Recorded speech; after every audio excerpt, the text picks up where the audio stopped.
Paul Goodison, you were helming on both the American AC40s today. Another day of two-boat testing, lots of straight lines. A bit windier today. Is that better or worse for what you were trying to achieve? We'd seen the forecast this morning for a little bit more breeze and thought it was a great day to basically look into some of the mainsail area differences. You saw on one boat the sail's quite a bit bigger than on the other boat, so playing around with settings. At the beginning of the day it was kind of the lighter end of the crossover, then we got a building breeze as it went on, and so it got more into a range and then more into the range. So it was really interesting just figuring out the crossovers and looking at the sail shapes and the differences, and also you throw in there changing the jibs around, so you match the areas with different jibs to different mains, and it's really interesting. Is that why we saw a J3 and a J2 on different boats today? Yeah, we had the J2 on the smaller main boat and a similar area then to the J3 with the bigger main boat, and it's not just the kind of performance, but the boat feels quite a bit different and reacts differently both upwind and downwind, so it's good to get a bit of a feel for that and then to feed that back. Any feeling when you come off the water on which configuration works best? Yeah, I think so. I think we all have in our mind which ones we preferred, and we'll go in upstairs and just check that the feeling's the same between both teams. Both teams had a bunch of time on one boat and then a bunch of time on the other, and it'd be interesting to see if the feelings are the same upstairs. When you're steering in two-boat testing mode in a straight line for maybe 10 minutes at a time, what are you focused on as a helmsman?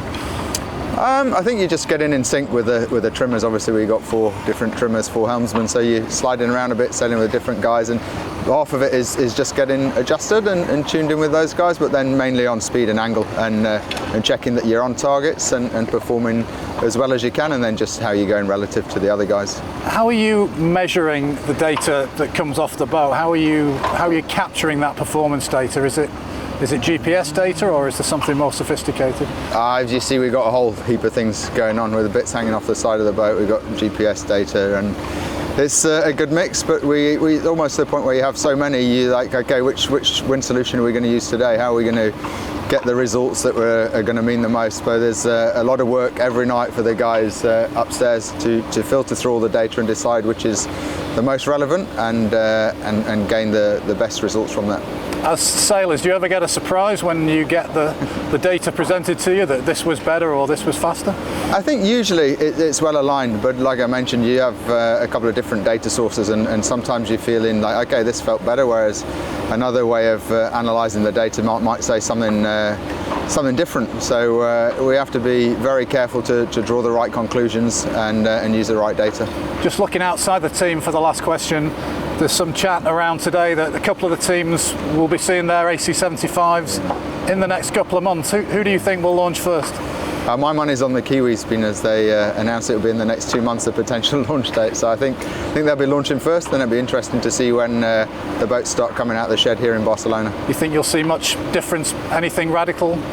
I'm sure we'll see differences in the boat. I think they'll come a bit closer together than we saw last time, but there's a lot of clever people in all the teams, so some of us are going to come up with other stuff that maybe the others haven't. Fantastic, Paul. Thanks for sharing all that. Thank you.